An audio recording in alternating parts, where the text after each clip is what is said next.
अपने अगल बगल में कुर्सी लगा कर बिठाइए, सत्ता में बराबर की भागीदारी दीजिए, शासन और प्रशासन में बराबर की भागीदारी दीजिए, तब उनको लगेगा।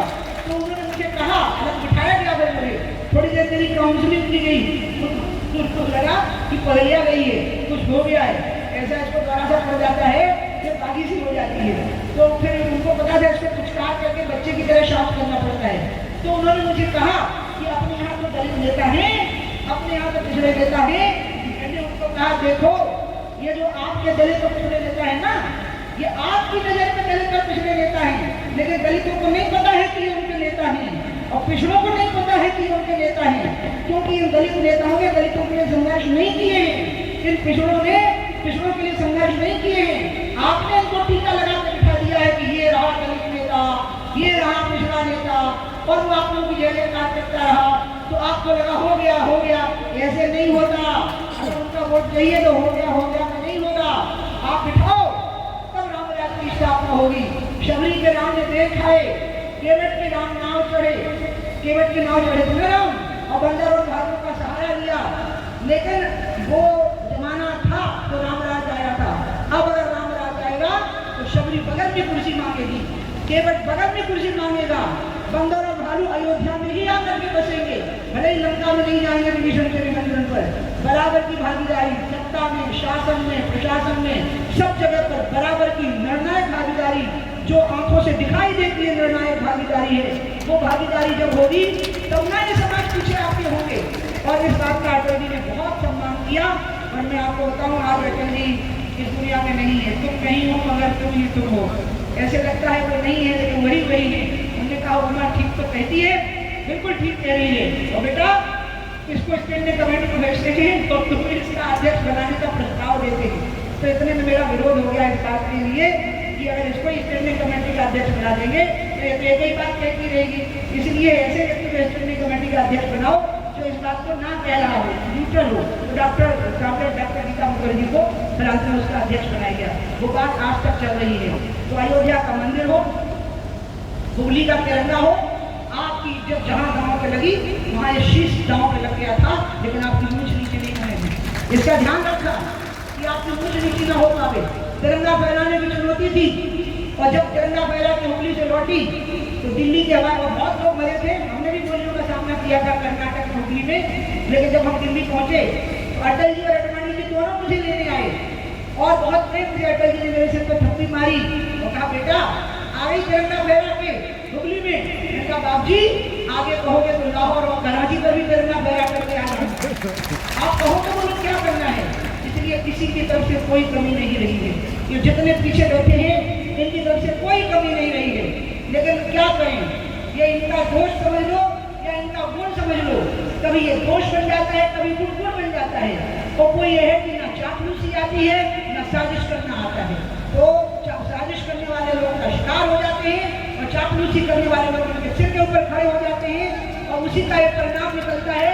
और इसलिए मैं आज जो कल आपने दिखाया संघे शक्ति कलयुग, इस कलयुग में सबसे बड़ी ताकत है संगठन की ताकत। आपने वो दिखाई है, तो सारी के सारे लोगों ने एक होकर के वो ताकत दिखाई है। तो फिर खुद ही को कर तुरंत इतना पूरा बंदे से ये पूछे कि बता तेरी क्या है। अपने आप को इतना विरोध करो तो भगवान सामने खड़ा होकर कहेंगे, बोल बंदे तेरी मर्जी क्या है। भगवान भी आपकी मर्जी पूछे। मैं आपका नेता बनने को बिल्कुल तैयार नहीं हूँ।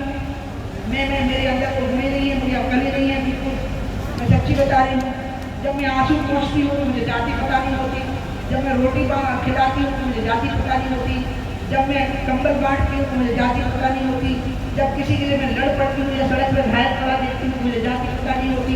तो मैं कैसे कहती हूँ नहीं आप ना अपना नेता सब बनो, खुद नेता बनाना बाबा। अपने अपने नेता खुद बनो से मिलो। हाँ, आप मुझे काम सौंप देना, मार्गदर्शन के लायक भी नहीं हूँ। मार्गदर्शन तो साक्षी महाराज ने किया।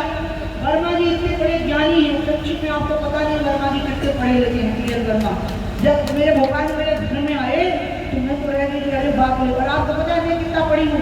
मैं पढ़ी ही नहीं हूँ। हाँ, मैं स्कूल नहीं गई हूँ। मेरी होप ट्यूशन हुई है, क्योंकि मेरे को 6 साल की उम्र से ही मैं प्रवचन करने लगी। मेरी याददाश्त बहुत तेज थी, तो उसके कारण मैं जो सुनती थी याद हो जाता था। तो वो सुनाने लगी, मैं रिपीट करने लगी। तो लोगों ने घोषित कर दिया कि भगवान की अवतार है। तो बाद में याद आया कि पढ़ना लिखना नहीं जानती, तो फिर ट्यूशन लगाई गई मेरी, तो मैं झट पढ़ गई, हिंदी अंग्रेजी सब पढ़ गई और मैं संन्यास ले ली। लेकिन मुझे भगवान का साक्षात्कार कब हुआ वो कहते हो, मैं अपनी बात खत्म करूँगी। मैं भगवान मेरे साथ एक गोपाल जी चलते हैं, संत ने मुझे दिए थे। तो मेरा छोटा भाई नहीं था, मैं घर में सबसे छोटी थी, तो मैं उसको छोटा भाई कहती थी, गुड्डू। लड्डू गोपाल का नाम मैंने रखा था गुड्डू, तो उनको रखती थी। लेकिन भगवान के बारे में इतना ज्ञान रखते हुए भी भगवान ने उसमें सराबोर नहीं थी, जिसको कहते ना ईश्वरानंद में था, परमात्मानंद में। जब मैं केदारनाथ जी गई और गौरी कुंड से जब मैं केदारनाथ की सीढ़ियाँ चढ़ी, वो ऊंचाई चढ़ी पहले वाली 14 किलोमीटर वाली, तब मुझे लगा कि अरे ये रास्ता तो मैंने सदियों से चला है। वो पहला आत्म साक्षात्कार था, वो तब हुआ जब मैं मिनिस्टर था। जब संन्यास लिया तब नहीं था, संन्यास से पहले भी नहीं था, ज्ञान पूरा था लेकिन ज्ञान की अनुभूति हुई। अनुभूति हुई 98 में, जब मैं 37 साल की थी, मैं मिनिस्टर थी और मैं गौरी कुंड से केदारनाथ की सीढ़ियाँ चढ़ रही थी। अब आप कहोगे कि फिर क्या हुआ? फिर मैं लौट के आई और मैं अटल जी को बोली, मेरे पिता समान थे, मैंने कहा बाप जी अब मुझे मंत्री नहीं रहना, मुझे केदारनाथ से जैसे मिलना है। बोले क्या करना है? मैंने कहा इस्तीफा देना है। तो पहले थोड़े अपका गए और वो मुझे कहने लगे कि किसी बातें करती हो। मैंने कहा नहीं मैं इस पर टिकूंगी इस बात पे। तो बोले क्या करूँ, मन तो मेरा भी होता है, मतलब भी बड़ा बैरागी क्षेत्र था। तो बोले कि मन तो मेरा भी होता है लेकिन भगवान ने इतनी बड़ी जिम्मेवारी दे दी है, छोड़ नहीं सकता, लेकिन तुम्हारी राह में अड़कर नहीं बनूंगा। तो उन्होंने मुझे 1100 रुपये दिए, शॉल उड़ाया और कहा जाओ केदारनाथ जाओ, और जब मैं बनाऊँ तो आ जाना जब मुझे जरूरत पड़े। मैंने कहा मैं आ जाऊँगा। उसके बाद में केदारनाथ पहुँची। हमने बताया कि मुझे भगवान देखे, कहाँ देखे, बस कुछ बताओ, उसको बता के खत्म करूँगी। इसलिए कि ना मैं नेता बनने लायक हूँ, मार्गदर्शन करने लायक हूँ। मुझे किसने मार्गदर्शन किया वो मैं आपको बता देती हूँ। मैं 1 महीना वहाँ रही, भगवान से खूब लड़ी, लड़ते लड़ते गालियाँ देने लगी कि इतने दिन से यहाँ हूँ, दिखते क्यों नहीं हो। और एक दिन ऐसा हुआ कि मैंने पुलिस को देखा, नेपाली पुलिस को, जो ऐसे ऐसे आ था और उसके पीछे लोहे का गेट लगा हुआ था। वो केदारनाथ जी परिसर जब नजदीक आया तो मेरे साथ जो चल रहे थे, मैंने पूछा अरे इसकी पीठ में क्या बना है? बोले लोहे का गेट। मैंने कहा ये क्यों बना है? खच्चर की पीठ में क्यों नहीं लाते हो? खच्चर भी पा रहे हैं। बोले खच्चर की पीठ ऐसे होती है ना सपाट, उसकी रीढ़ की हड्डी टूट जाएगी, इसलिए ये सीधी होती है मानव हड्डी, तो इसलिए उसके पीछे बांध के ला रहे हैं। कितना होगा? बोले 100 मतलब क्या होता है 100 करोड़ से ज़्यादा ही होगा। तो मैंने कहा कि मैंने लवशम का या भोजन कैसे किया होगा? मैंने सब खड़े खड़े किया और यहाँ खोलेगा तब बैठ पाएगा।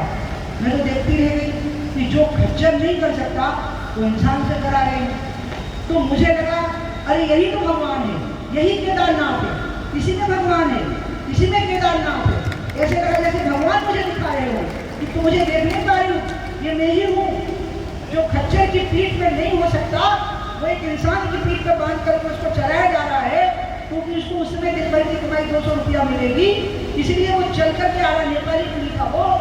तो मैंने कहा भगवान आप मुझे दिख गए और मैं वहीं केदारनाथ का शिखर देख रही थी। आरती का टाइम था तो पीछे के शिखर सूर्य की रोशनी में जाते हुए, सूर्य की रोशनी में स्वर्णिम रंग में चमक रहे थे।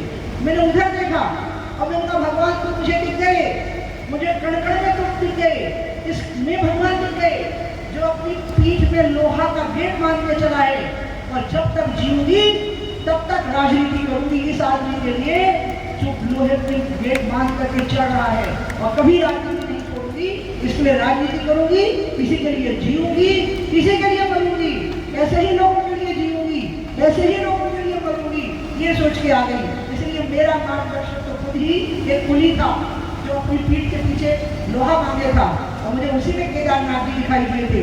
उसी के लिए जीऊंगी, उसी के लिए मरूंगी।